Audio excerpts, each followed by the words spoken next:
The Queen aiming to reclaim her throne. When she was launched in 1936, the Queen Mary was the world's largest passenger ship. The Cunard Line spared no expense in constructing the luxury liner. She ferried passengers and even troops during World War II across the Atlantic for more than 30 years. But by the 1980s, the Queen Mary was relegated for use as a tourist attraction in Long Beach, California. Decades of neglect led some to call for her to be scrapped.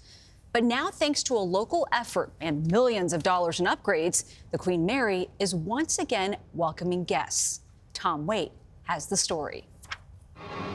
The Queen Mary approaches her final resting place at Long Beach. To great fanfare, in 1967, the Queen Mary makes landfall for the last time in Long Beach, California. Today, the Majestic ocean liner sits proudly at the port. There's a soul here that other ships don't have, but the Queen Mary has it.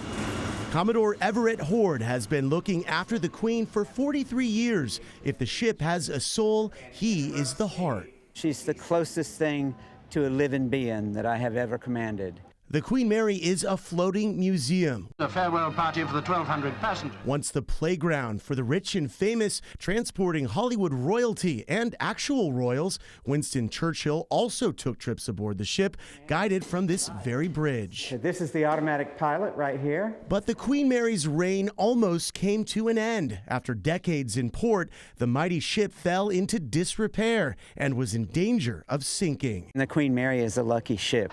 I believe the ship has a bit of a providential kiss upon her. Perhaps that kiss kept the ship afloat. Like other iconic ships, the Queen Mary, with its opulent Art Deco interior, made the transition from a luxury liner to a critical military asset during World War II. All 2,000 portholes and windows were quickly blacked out. All running lights were extinguished for the next 6 years. In 1947, the Queen Mary resumed passenger voyages, but with air travel becoming popular, the ship would be retired. The city of Long Beach bought it in 1967 to be a waterfront tourist attraction. Give the old Queen a tremendous welcome.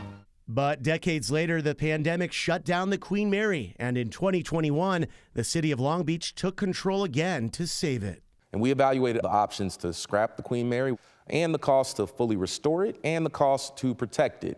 And we ultimately made the decision as a city council to give the Queen Mary another shot. A new partnership with Evolution Hospitality would revive the deteriorating ship and even turn a profit. The ship does everything it can to create these fun and exciting things to do, and then once we make money, we put it right back into the ship.